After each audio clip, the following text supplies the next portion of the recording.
y a-t-il un état de droit au Sénégal? Est-ce que la justice est rendue dans le respect de l'équité? nee naa la on est dans une situation de hors la loi même na je vous citer naa la fii ay actes posés par les autorités sénégalaises yoo xam ne c'est complètement en dehors de la loi complètement c'est-à-dire ba mu commencé dafa yàgg xam nga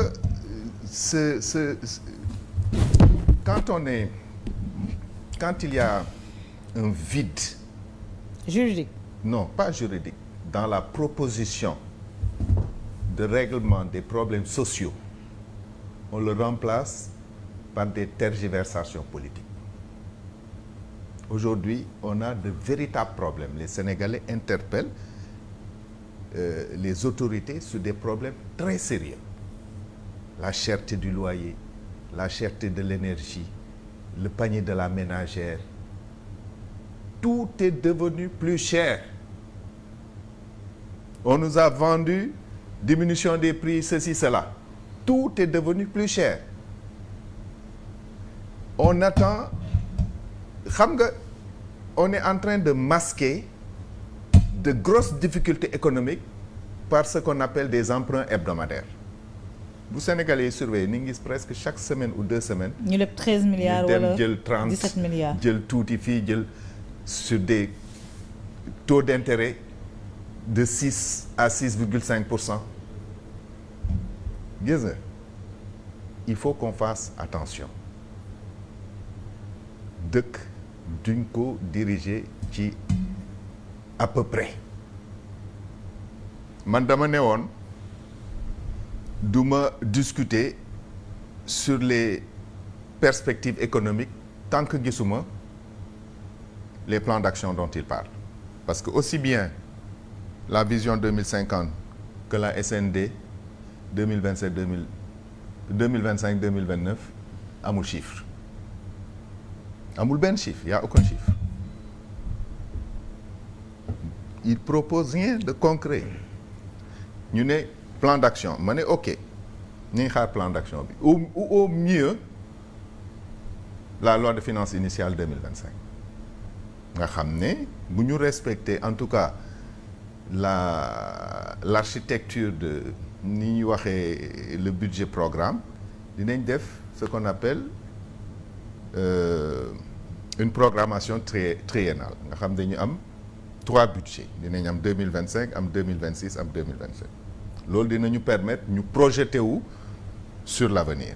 Aujourd'hui la loi de finances est arrivée avant-hier à l'Assemblée nationale ñu barricadé ko dañ ko barricadé may mun am loi de finances bu ñu ko voté waan conseil de ministres ci ngoon si balaa suba yéen journalistes yi ngeen xam grande masse yi ñu commencé ko commenter xool nan lañ ko architecturer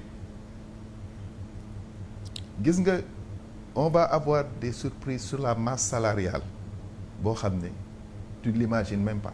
C'est-à-dire parce qu'ils ont créé de nouveaux postes. masse salariale bi day gonfler day gonfler au lieu mu wàcc. À cause de la politique de rationalisation. masse salariale bi aujourd'hui c'est 118 milliards. waaw jàpp ko foofu après dinaa la jox loi de finance. de toute façon man jot naa loi de finance bi mënuñ ko nëbb ba du ma ko gis. mais la masse salariale va exploser. loi de finance boo ngay ñëpp jot nañ si. yow yaa si jot quand même. soo nee nit ñi kenn jot si dañ koy nëbb loolu xam nga ne ay wax yi da ngay wax lu la neex rek grand yow tamit. boo paree rek. non s'il te plaît xam nga. waaw mais wax nga xam ne taxawul. boo paree rek boo paree bàyyi ko mu pare. gars yi koy partage sur les réseaux sociaux. bàyyi ko mu pare mais am na ci yoo xam ne ça comporte des chiffres fake. Allez-y, alors s'il te plaît. Donc je vous dis que la masse salariale va augmenter. Non seulement il y a des postes qui ont évolué, mais il y a des postes qui ont été recréés. Donc yooyu boo ko bëggee masquer da ngay comme ni ko waa ji doon wax si tu veux créer un problème crée un autre problème dans le problème un autre problème dans le problème jusqu'à ce que tu noies ton problème. Pour masquer ces carences-là, tout ce qu'ils ont promis aux Sénégalais et qu'ils ne peuvent pas réaliser, pour masquer ces carences, ils vont entrer dans des accusations, dans des débats politiques. Est-ce que teelul aussi ñu décréter ne ils ne peuvent pas réaliser les promesses alors que bii ce sera le premier budget voté sous leur magistère et avec leur vision. Maïmouna, un conseil de ministre il sert à prendre des décisions.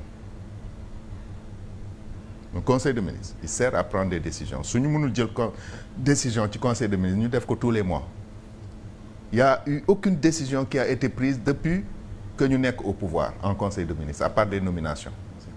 amul jox ma benn acte de décision économique à part des effets d'annonce amul. mais la pêche mi ngi nii. La pêche quoi. La convention sur la pêche avec l'Union européenne c'était le 17 novembre la expiré. waaw dañu continuer la convention avec l'Union européenne wala. L'Union européenne ne veut même pas continuer. Ah non mais bien parce que non attention. Union européenne ñoom ñoo wax parce que loolu. non le Sénégal moo njëkk a annoncé la on va réviser les termes du contrat. C'est l'Union européenne qui a annoncé en premier. Non, même les histoires de départ des militaires. mani la. C'est l'Union européenne, c'est la France qui a annoncé. Ça c'est il y a 2 ans. Mais c'est le Sénégal moo njëkk a annoncé la couleur. Je pense que la ministre de la pêche. L'Union européenne a dit que nous renouveler avec le Sénégal parce que le Sénégal fait de la pêche illégale. Non Maïmouna c'est annoncé depuis un an. C'est un enrobage politique de la chose. Mais c'est pas une décision. xaar bàyyi ko mu terminer c'est pas une Babacar. décision. Après nga terminer. Non mais quand même c'est le Sénégal moo njëkk a annoncé la couleur. Union européenne enrobé affaire yi dañu accuser de ne pas respecter les formalités. Poissonneuse. On parle pas de ça. Donc Union européenne su waxee loolu c'est parce que xam na ni on a révisé les termes de cette convention. Alors Babacar bàyyi ko mu terminer. J'ai toujours dit qu'il faut réviser j'ai toujours dit qu'il faut réviser ça. Et tout le monde est d'accord sur la révision de les. Mais loolu il faut saluer ça. Si vous c'est-à-dire que man on a l'impression que dafa am Sénégal yi nga xam ne bëgguñu ñi fi nekk réussir. C'est ça le danger en réalité mais ñi fi nekk Sénégal yi ñoo leen fal.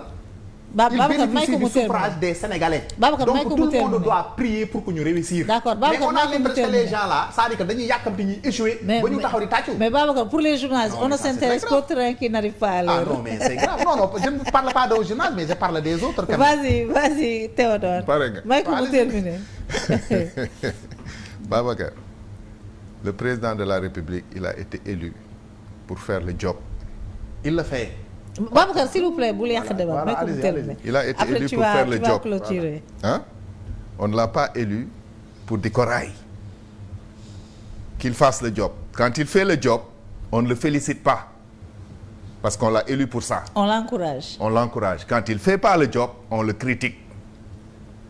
C'est ça la réalité.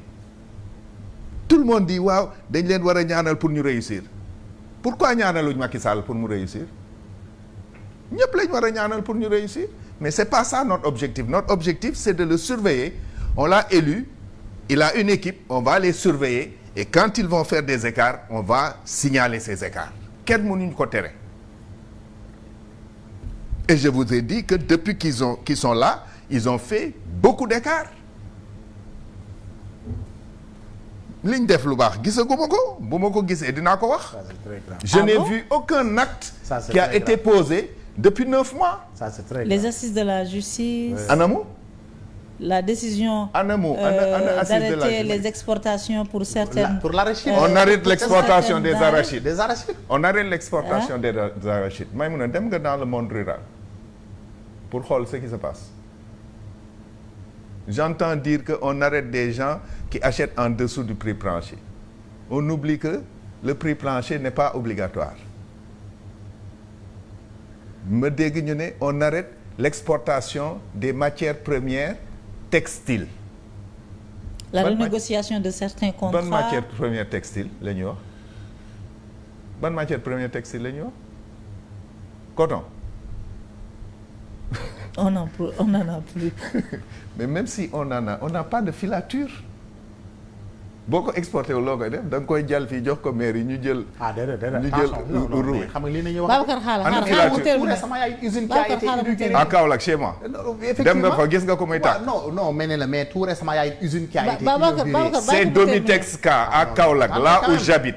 Non. Je connais cette usine comme ma poche. Ah non xamoo ko soo ko da nga fa dem muy tàkk. non soo ko xamoon doo wax loolu. da nga fa dem muy tàkk. non mais usine bi. Babacar usine bi tàkkul. nga noté après nga Babacar moi terminer. je suis de l'industrie. man du ma politicien de man industriel la. non yow moom. moi je suis un industriel. Domitec ça tàkkul de. moo wax la ko. ça moom. la renégociation de certains contrats. lesquels. Le contrat de Laser le contrat avec nu mu tudd Aqua Power. contrat Azer moom. contrat Azer moom may mu ne. non li nga ne. catastrophe la. non li nga ne defuñu fi dara. non defuñ dara. loo mën a teg sa. defuñ dara loo mën a teg sa loxo. contrat Azer lan la jur. que le premier ministre soit obligé de protéger les jeunes là loolu la jur. mais le nombre de villages électrifiés qui augmente alors que le prix ne bouge pas. commencé nañ électrifier waaw mais c'est une renégociation. est-ce que commencé nañ électrifier. est-ce que commencé nañ électrifier. non le processus a un cours. faut pas faire d'attaque personnelle Babacar. ne dis pas ce monsieur on ne fait pas ça. c'est pas correct c'est pas élégant. vraiment je suis désolé. non Babacar on ne fait pas d'attaque personnelle. xam nga la mooy problème bi.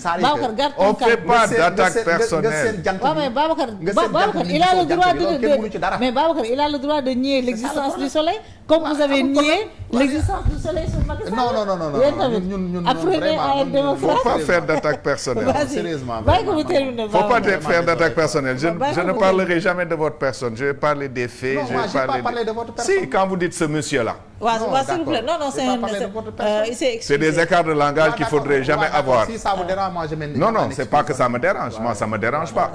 ça me dérange pas du tout. mais honnêtement vraiment. je vous donne un conseil. Voilà. De ne pas faire ça. Moi, ça me dérange pas. Boo ma saaga sax ça me touche. Non, voilà, je ne t'insulterai jamais nag. Man du ma nit koy saaga. Vas-y. Babacar cool gars là. Les vidéos sont là. Voilà. Les vidéos de la campagne sont là. Campagne électorale bi les vidéos ne s'effacent plus maintenant. Vas-y, Monté, termine. Alors juste pour dire que on sera très surpris par la LFI de 2025. Les gens parlent de réorientation et sur des projets prioritaires, mais à l'analyse de cette LFI, on se rendra compte que les investissements vont fortement baisser au Sénégal et les dépenses de fonctionnement vont fortement augmenter. Et ça, c'est grave pour un pays comme le Sénégal. On a besoin des gros investissements de l'État parce que loolu mooy dundal les entreprises sénégalaises. Le Sénégal n'est pas intrinsèquement riche, même si on a des richesses, on a besoin de la commande publique pour que le pays fonctionne. Munoo ñëw ci dëkk nag nga bloquer la commande publique, bloquer les entreprises, bloquer le BTP, interdire aux paysans de vendre leur arachide à 500 francs parce que da nga ne huilier. Babacar s'il vous plaît may ko mu terminer. Allez-y. Parce que da nga ne huilier yi mënuñu jëndee 500 francs donc prix plancher la ñuy jëndee. Et cetera nga ne da ngay indi développement. Moi quand j'entends parler de développement en tout cas dans ces conditions-là j'ai très très peur. Il faut que ñu réorienter suñu économie vers une véritable économie adaptée à notre pays avec de vrais acteurs, des gens qui créent de la richesse et qui créent de l'emploi. La manipulation qu'on veut faire là ça ne nous mènera à rien du tout. Merci. On va entretenir des illusions et au bout d'un certain temps les gens vont se rendre compte. Et xam nga Sénégal dina dem ba am ce qu'on appelle la rupture de solidarité. Ah bon? Ouais. Parce que ça va être tellement difficile. Ku nekk sa bopp ngay xalaat. ñaata nit ñoo la doon ñaan yaa 12 mois. Non actuellement moom man damaa am. non ñaata ñoo la doon ñaan yaa 12 mois. 5 dama daan may dama am. bu la 5 daan ñaan yaa 12 mois fi mu nekk ni 10 ñoo lay ñaan. mais amul ma leen jox. après boo leen joxee tu deviens aussi pauvre que. Vous pensez que bu gars yi mettre en œuvre leur vision 2050 les nouveaux projets rationalisés. Je ne sais pas pour le moment gisuma vision 2050 mënul tane. Pour le moment j'ai pas vu la vision 2050. J'ai vu un texte. En 2050 on arrivera à ça etc. Des déclarations. Mais les perspectives de croissance ne vous rassurent pas. 6,5%. waaw. dama xool Côte d'Ivoire fu ñu toll. Non ñun on est une économie en restructuration. C'est pas ambitieux. On prend 25 ans pour ne même pas doubler notre PIB.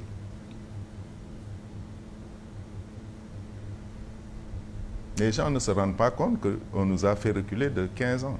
Comment ça on nous a fait reculer de 15 ans? Le PSE parlait de 2035. Ouais. Léegi ñu ne ñu pour régler nos problèmes, pour être stable, il faut aller à 2050. C'est un plan de développement continu. Non, c'est pas continu. Pas continu, hein. Boo jëlee la SND, c'est 126 pages. Sur ces 126 pages, c'est 70 pages de critique. Une vingtaine de pages sur l'orientation stratégique. Tous les tableaux sortent des prévisions de la Banque mondiale ou de l'ANSD. Donc c'est quelque chose qu'on sait déjà. yow nga ne damay ñëw damay def lii pour dem fële nga utiliser loo xam ne xamoon nañ ko ba pare donc le nouveau que tu vas faire ça apporte quoi?